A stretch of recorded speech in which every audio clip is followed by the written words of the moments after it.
Hey guys, how to read news paper. எல்லாரும் news paper படிங்க படிங்கன்னு சொல்லுவாங்க. ஆனால் அது எதுக்கு படிக்கணும், எப்படி படித்தா எஃபெக்டிவாக இருக்கும் அப்படிங்கிறத நம்ம இந்த வீடியோவில் பார்க்கலாம். First of all news paper நிறைய பேர் படிக்கிறாங்க. அவங்களுக்கும் ஆஸ்பிரன்ஸ் நமக்கும் என்ன டிஃப்ரென்ஸ்? நம்ம நியூஸ் பேப்பரை வெறும் ரீடிங்காக மட்டும் படிக்கிறது கிடையாது. அப்போ வேறு என்னெல்லாம் நியூஸ் பேப்பரை வச்சு பண்ணலாம் அப்படிங்கிறத நான் சொல்கிறேன். நீங்கள் நியூஸ் பேப்பர் மூலயமா உங்களோட ரீடிங் ஸ்பீடை வந்து ரொம்பவே இன்க்ரீஸ் பண்ணிக்கலாம். அது நம்மளோட ரீடிங் காம்ப்ரிஹென்ஷனுக்கு ரொம்ப யூஸ்ஃபுல்லாக இருக்கும். அப்புறம் நிறைய பேர் என்கிட்ட கேட்குறீங்க, நான் அபித் சாரோட பேசிக் வீடியோஸ் பார்த்து முடிச்சிட்டேன், இப்போ நான் என்ன பண்ணணும், அந்த 540 வீடியோவும் பார்க்கணுமா இல்லை என்ன பண்ணணும் அப்படின்னு கேட்குறீங்க. நீங்கள் எவ்வளோக்கு எவ்வளோ வீடியோ பார்க்குறீங்களோ அது நல்லது. அப்பார்ட் ஃப்ரம் தட் ஃபஸ்ட்டு நீங்கள் சார் சொன்னதை இம்ப்ளிமெண்ட் பண்ணணும். அப்படி இம்ப்ளிமெண்ட் பண்ணுறதுக்கு உங்களுக்கு இருக்க ரொம்ப ரொம்ப ஈஸியான சோர்ஸ் என்ன அப்படின்னு கேட்டிங்கன்னா நியூஸ் பேப்பர் தான். டெய்லியும் நீங்கள் நியூஸ் பேப்பரில் சார் சொன்னதை இம்ப்ளிமெண்ட் பண்ணிகிட்டே வந்தீங்கன்னா ரொம்ப ஈஸியாக நீங்கள் அதை லேர்ன் பண்ணிப்பீங்க. உங்களுக்கு ஸ்கோரும் கிராஜுவலாக இம்ப்ரூவ் ஆகும். Okay, apart from that vocabulary அதுவுமே நம்ம நியூஸ் பேப்பர்லேருந்து தான் எடுத்து படிப்போம். டெய்லி ரொம்ப மினிமமாக ஒரு 5 வொக்காப்ஸ் படிங்க. டெய்லி நீங்கள் 5 படிக்கிறப்போ கொஞ்ச நாளைக்கு அப்புறம் வொக்காப்ஸ் ரிப்பீட் ஆகிறத நீங்கள் ஃபீல் பண்ணுவீங்க. ஏன்னா நான் அதை ஃபீல் பண்ணியிருக்கேன், நீங்களும் அதை ஃபீல் பண்ணுவீங்க. ஓகே, இதெல்லாம் இருக்கட்டும். முக்கியமான விஷயம், இதில் கரண்ட் அஃபேர்ஸையும் நம்மளால் வந்துட்டு தெரிஞ்சுக்க முடியும், இதில் நம்ம பார்த்துக்க முடியும். ஓகே, ஒரு பிகினர் எப்படி நியூஸ் பேப்பரை ரீட் பண்ணணும், என்னெல்லாம் பண்ணக்கூடாது அப்படிங்கிறத நம்ம பார்க்கலாம். ஓகே, டே 1 இப்போ தான் நான் முதல்ல ஹிந்து நியூஸ் பேப்பரையே பார்க்குறேன் அப்படின்னு இருப்பாங்க சில பேர். ஃபஸ்ட்டு பேஜ் பார்த்த உடனே என்னங்க அது இண்டஸ்ட்ரியல் அவுட்புட் க்ரோத் அப்படி இப்படின்னு என்னென்னவோ இருக்குது, எனக்கு எதுவுமே புரிய மாட்டேங்குது. நிறைய பேர் பண்ணுற தப்பு ஒன்று இருக்குது, நேராக எடிட்டோரியல் போகிறது. எல்லாரும் எடிட்டோரியல் தான் படிக்க சொல்கிறாங்க அப்படின்னு எடிட்டோரியல் போகிறீங்க. Please don't do that. நீங்கள் முதல்ல ஃபஸ்ட் பேஜ் படிங்க. கொஞ்சம் கொஞ்சமாக தான், கிராஜுவலாக தான் நம்ம லெவலை இன்க்ரீஸ் பண்ணணும். ஃபஸ்ட் பேஜ் தான் நீங்கள் எடுக்கணும் ஃபஸ்ட்டு. சில பேருக்கு ஸ்போர்ட்ஸ் பிடிக்கும், இல்லை வேறு ஏதாவது காலம் பிடிக்கும். அப்படி இருக்கிறவங்க அதை படிக்கலாம், நோ இஷ்யூஸ். பட் ஜென்ரலாக உங்களுக்கு இப்போ தான் ஸ்டார்ட் பண்ணுறீங்கன்னா I advise you to start from first page. First பேஜ்லேயுமே இப்போ இதெல்லாம் பார்க்குறப்ப எனக்கு எதுவுமே புரியல, எனக்கு கொஞ்சம் தெரிகிற மாதிரி இருக்க நியூஸ் என்னவா இருக்குது அப்படின்னு சொல்லி பார்த்தீங்கன்னா, MR Vijayabaskar resigns as MLA. இதுதான் நான் ஏதோ நியூஸ்லலாம் கேட்டிருக்கேன், அங்கே இங்கே பேசுகிறத கேட்டிருக்கேன். ஓகே, இதை படித்தா மேபி எனக்கு ஏதோ கொஞ்சம் புரிகிறதுக்கு சான்ஸ் இருக்குது அப்படின்னு நினச்சிட்டு நான் இதை உள்ளே போய் படிக்கலாம். ஓகேவா, நீங்கள் டே 1 ஸ்டார்ட் பண்ணுறீங்க அப்படின்னா இந்த மாதிரி இருக்க நியூஸை ஃபஸ்ட்டு படிங்க. இது உள்ளே வந்துட்டு கோ த்ரூ பண்ணுங்கள், இதில் என்ன இருக்குங்கிறது தெரிஞ்சுக்கோங்க. மெதுவாக படிங்க, எந்த அவசரமும் இல்லை. லைன் பை லைன் நீங்கள் படித்து அண்டர்ஸ்டாண்ட் பண்ணிக்கோங்க. ஓகே, இப்போ இதை படிச்சிட்டிங்க. நெக்ஸ்ட்டு அப்படியே பார்க்குறேன், எனக்கு ஏதோ சிஎம் சார் ஃபோட்டோ போட்டிருக்காங்க, நான் என்னென்னு போய் படிக்க போகிறேன். Chief minister C Joseph Vijay on Monday directed collectors and superintendents of police to effectively tackle crimes. இது எல்லாருக்குமே படிக்க தெரியுமே, நீங்கள் ஏன் படித்து காட்டுறீங்க அப்படின்னு கேட்குறீங்களா? இதை படிக்கிறதோடு ஸ்டாப் பண்ணக்கூடாது. இங்கே தான் நம்மளோட கிராமரை இம்ப்ரூவ் பண்ணுறதுக்கான ஈஸியான வழி இருக்குது. ஓகே, இப்போ நான் இதை படிக்கும்போது எப்படி படிப்பேன்னு சொல்கிறேன். Chief minister C Joseph Vijay, இதுதான் சப்ஜெக்ட். ஆன் எப்போ, மண்டே. டைரக்டட் வேர்ப், யாரை, கலெக்டர்ஸ் அண்ட் சூப்பரிண்டென்ட்ஸ், அப்போ இவங்க ஆப்ஜெக்ட். ஆஃப் ப்ரெப்போசிஷன், அப்போது police of police, superintendents of police, அப்போ ப்ரிப்போசிஷனல் ஆப்ஜெக்ட். டூங்கிறது என்னவா, 2 + V1 தான் இப்போ இங்கே வந்திருக்கு. டு டேக்கிள் இஃபெக்டிவ்லி அட்வர்பாக வந்திருக்கு. Okay, to tackle what, crimes. By identifying, by what identifying அப்படிங்கிறது ப்ரெப்போசிஷனுக்கு அப்புறம் வர prepositional object. Identifying what the root cause அப்படிங்கிறது எகெயின் ஐடென்டிஃபையிங்கோட ப்ரெப்போசிஷனல் ஆப்ஜெக்ட். இந்த மாதிரி நான் ஒன்று ஒன்றா ஸ்ப்ளிட் பண்ண ட்ரை பண்ணுவேன். டே 1 எனக்கு ஸ்ப்ளிட்டிங் வந்துருமா அப்படின்னு கேட்டிங்கன்னா எஸ், ரொம்ப கன்ஃபியூஷன் இருக்கும். கன்ஃபியூஸ் ஆக தான் நீங்கள் லேர்ன் பண்ணிக்கிறீங்கன்னு அர்த்தம். Accept that. உங்களுக்கு டவுட் வந்துச்சுன்னா குரூப்பில் போடுங்க, உங்கள் ஃப்ரெண்ட்ஸ் கிட்ட கேளுங்க. அதையும் மீறி எதுவும் தெரியலையா என்கிட்ட கேளுங்க, எனக்கு தெரிஞ்சதை நான் சொல்கிறேன். நீங்கள் ஸ்ப்ளிட் பண்ணால் தான் நீங்கள் அங்கே படித்தது வந்து இம்ப்ளிமெண்ட் பண்ணுவீங்க. அப்போ தான் அது உங்களுக்கு வந்து இம்ப்ரூவ் ஆகிறதுக்கு வந்து ஹெல்ப் பண்ணும். நீங்கள் ஜஸ்ட் வீடியோ மட்டும் பார்த்துட்டு போனீங்கன்னா it will not be useful. So கண்டிப்பாக நீங்கள் ஸ்ப்ளிட்டிங் பண்ணணும். ரொம்ப மினிமலாக ஃபஸ்ட் பேஜ் வந்து ஃபஸ்ட் ஃபஸ்ட்டு ஸ்டார்ட் பண்ணுங்கள். பிகினர்ஸ்க்கு நான் என்ன அட்வைஸ் பண்ணுவேன் அப்படின்னா, நீங்கள் ஒரு 1 வீக்குக்கு வந்துட்டு இந்த மாதிரி ஃபஸ்ட் பேஜை மட்டும் ஸ்ப்ளிட் பண்ண ட்ரை பண்ணுங்கள். எடிட்டோரியலுமே நீங்கள் படிக்க வேண்டாம். 1 வீக்குக்கு அப்புறமா you can go to editorial. Okay, இப்போது இந்த ஃபஸ்ட் பேஜை வந்துட்டு நான் இந்த 2 நியூஸ் படித்தேன். அப்புறம் இந்த ஃபார்மர் மினிஸ்டர் அப்படின்னு ஏதோ ஒரு சின்ன நியூஸாக இருக்குது, அது என்னங்கிறத பார்க்கலாம். ஓகே, அப்படியே கீழே வந்தீங்கன்னா இதெல்லாம் எனக்கு என்னென்னு புரியல. Government lifts curbs on sale of petrol diesel. Okay, petrol diesel சம்மந்தமாக ஏதோ ஒரு விஷயம் அப்படின்னு மட்டும் தெரியுது. வேணால் இதை கோ த்ரூ பண்ணிக்கலாம்னா ஓகேங்களா. அதுக்கப்புறம் அப்படியே கீழே போனேன்னா வெஸ்ட் பெங்கால் நியூஸ் சம்மந்தமாக ஏதோ இருக்குது. இப்போது கம்மிங் டு த செகண்ட் பேஜ்லாம் மோஸ்ட்லி வந்து ஸ்டேட் ரிலேட்டட் நியூஸ் இந்த மாதிரிலாம் போஸ்கோ ஆக்ட் இதெல்லாம் நமக்கு அந்தளவுக்கு எதுவுமே தேவைப்பட போகிறது கிடையாது. நான் வந்து ஃபஸ்ட் பேஜை கம்ப்ளீட் பண்ணதுக்கு அப்புறமா எனக்கு என்ன தேவைப்படும் அப்படிங்கிறத தான் நான் சர்ச் பண்ணுவேன். அதாவது ஒன்று எனக்கு கரண்ட் அஃபேர்ஸ்க்கு யூஸ் ஆகணும், அப்படி இல்லைன்னா ஏதாவது பேங்கிங் அவேர்னஸ் ரிலேட்டடாக ஏதோ ஒன்று இருக்கணும். முக்கியமாக நான் ஒன்று சொல்லணும்னு நினச்சேன். ஃபஸ்ட் பேஜ் எடிட்டோரியல், அப்புறம் ஃபினான்ஷியல்ஸ் பேஜ். ஓகேவா, என்னென்ன படிக்கணும் அப்படின்னா ஃபஸ்ட் பேஜ் படிக்கணும் கண்டிப்பாக. அதுக்கப்புறமா you should go to editorial. அப்புறமா ஃபினான்ஷியல் பேஜ் ஒன்று இருக்கும், இல்லை பிஸ்னஸ் அப்படின்னு கூட சம்டைம்ஸ் இருக்கும். இதை நீங்கள் கண்டிப்பாக படிக்கணும். ஓகேவா.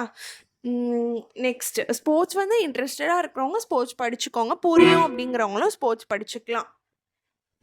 ஓகே,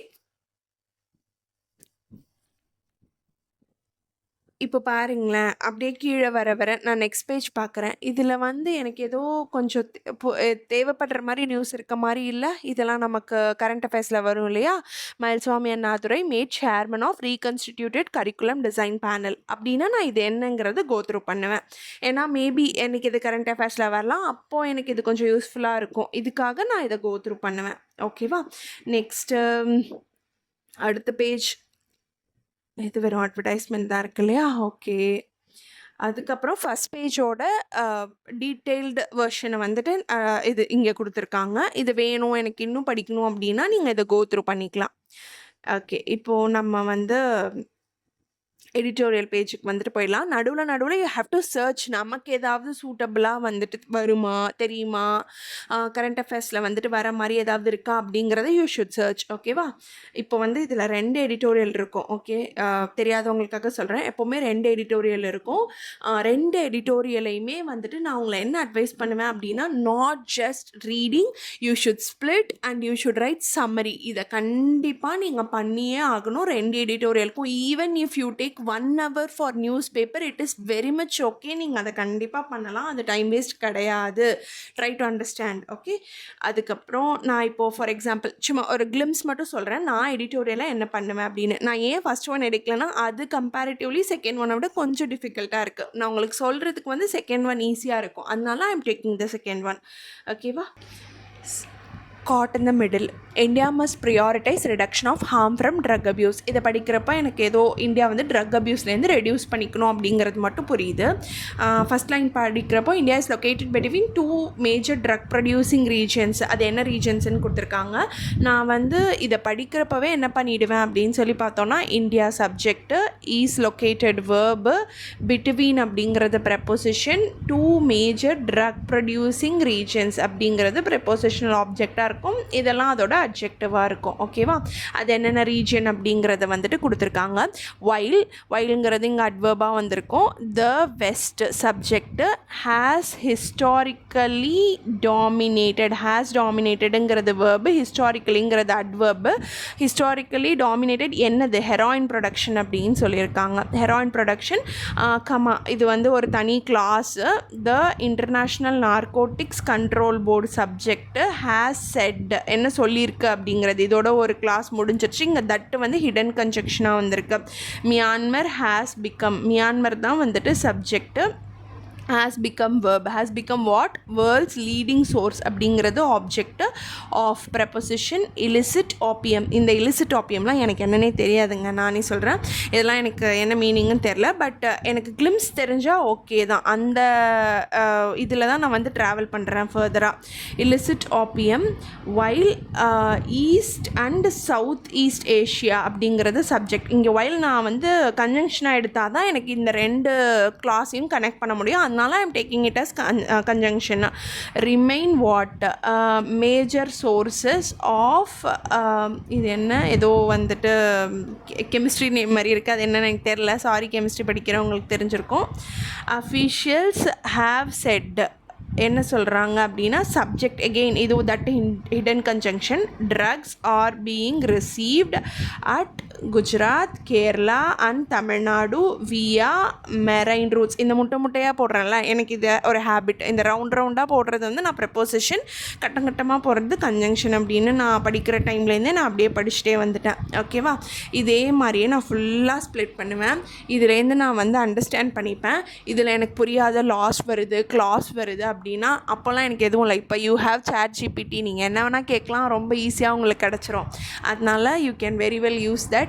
என்ன புரியலனாலுமே வந்துட்டு கிளாஸ் இதெல்லாம் தெரியலனா நீங்கள் வந்துட்டு தெரிஞ்சுக்கோங்க. இதில் நமக்கு நிறைய விஷயம் இருக்கும்.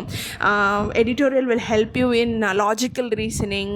அப்புறம் இதை நீங்கள் சம்மரைஸ் பண்ணுங்கள். அது நான் ரொம்ப ஃபஸ்ட் டைம் படிக்கும்போது எனக்கு அது தெரில, செகண்ட் டைம் படிக்கிறப்போ நான் அதை பண்ணேன். ஆக்சுவலாக சம்மரி எழுதுறது ரொம்பவே நல்ல விஷயம். நீங்கள் ஒரு 4-5 லைன் எழுதினாலும் okay, but you must right. ஓகேவா?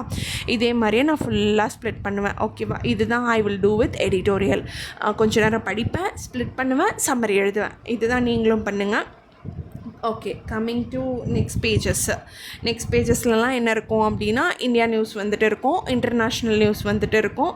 எடிட்டோரியல் பக்கத்துலேயே வந்துட்டு ஒன்று பார்த்துருப்பீங்க. அது வந்து ஆத்தர்ஸ் வந்து அவங்களோட ஏதோ ஒரு சோஷியல் இஷ்யூவை வந்துட்டு டிஸ்கஸ் பண்ணியிருப்பாங்க.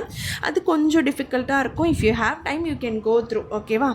அதுக்கப்புறம் ஃபர்தராக வந்தோன்னா நான் இப்போ டேரெக்டாக பிஸ்னஸ்க்கு போயிடுறேன். நடுவில் ஏதாவது கரண்ட் அஃபேர்ஸ் நியூஸ் மாதிரி இருந்துச்சுன்னா நீங்கள் அதை கோ த்ரூ பண்ணணும் கண்டிப்பாக. நெக்ஸ்ட்டு ஃபினான்ஷியல்ஸ் எங்கே இருக்குது அப்படின்னு பார்ப்போம். பிஸ்னஸ் ஃபினான்ஷியல்ஸோ பிஸ்னஸோ இருக்கும், அதை நான் காட்டுறேன். ஒரு நிமிஷம், வேர் இஸ் இட்? பிஸ்னஸ் பார்த்தீங்களா? இதில் ஏன் நான் இதை படிக்க சொல்கிறேன் அப்படின்னா இதை பாருங்கள். யூனியன் கேபினெட் இங்கே இருக்கா? Union cabinet okays 30,000 crore additional investment in NIIF for new fund creation. First நீங்கள் NIIF அப்படின்னா என்னன்னு தெரியணும் உங்களுக்கு. ரிப்பீட்டர்ஸ் மேபி உங்களுக்கு இது தெரிஞ்சிருக்கும். National investment and infrastructure fund. Okay, இது வந்து பேங்கிங் நியூஸ். அதில் 30,000 crores இன்வெஸ்ட்மெண்ட் பண்ண போகிறாங்க. அப்போனா நீங்கள் இன்றைக்கி தெரில அப்படின்னா NIIF அப்படிங்கிற கான்செப்ட் வந்துட்டு என்ன அப்படிங்கிறத நீங்கள் சர்ச் பண்ணி லேர்ன் பண்ணிக்கணும். இதுக்கு சம்மந்தமாக ஏதாவது நியூஸ் வந்தாலும் நீங்கள் அதை படிச்சுக்கணும். ஓகேவா? நெக்ஸ்ட்டு பார்த்தோன்னா எஃபிஐ அப்படிங்கிறது சில பேருக்கு தெரிஞ்சிருக்கும், சில பேருக்கு தெரியாது. ஃபாரின் போர்ட்ஃபோலியோ இன்வெஸ்ட்மெண்ட் அப்படின்னு சொல்லுவாங்க. இது எஃப்ஐஐ அப்படின்னா என்னென்னு கொடுத்துருக்காங்க? Foreign institutional investors. இதெல்லாம் வந்துட்டு நீங்கள் சேம் எகெயின் இதோட கான்செப்ட், பேங்கிங் கான்செப்ட், இதெல்லாம் இது என்னங்கிறது தெரிஞ்சுக்கணும் நீங்கள். HDFC bank names part time chairman. இது கரண்ட் அஃபேர்ஸ்க்கும் நமக்கு யூஸ் ஆகும். கரெக்டாக? அப்போ யாரை வந்துட்டு அவங்க பார்ட் டைம் சேர்மனாக வந்துட்டு அனௌன்ஸ் பண்ணியிருக்காங்க அப்படிங்கிறத பார்க்கணும். Mister Kumar IAS officer, he retired as FS some finance செக்ரட்டரியாக ரிட்டையராக இருக்கார். இந்த நியூஸை வந்துட்டு நம்ம கோத்ரூ பண்ணிப்போம்.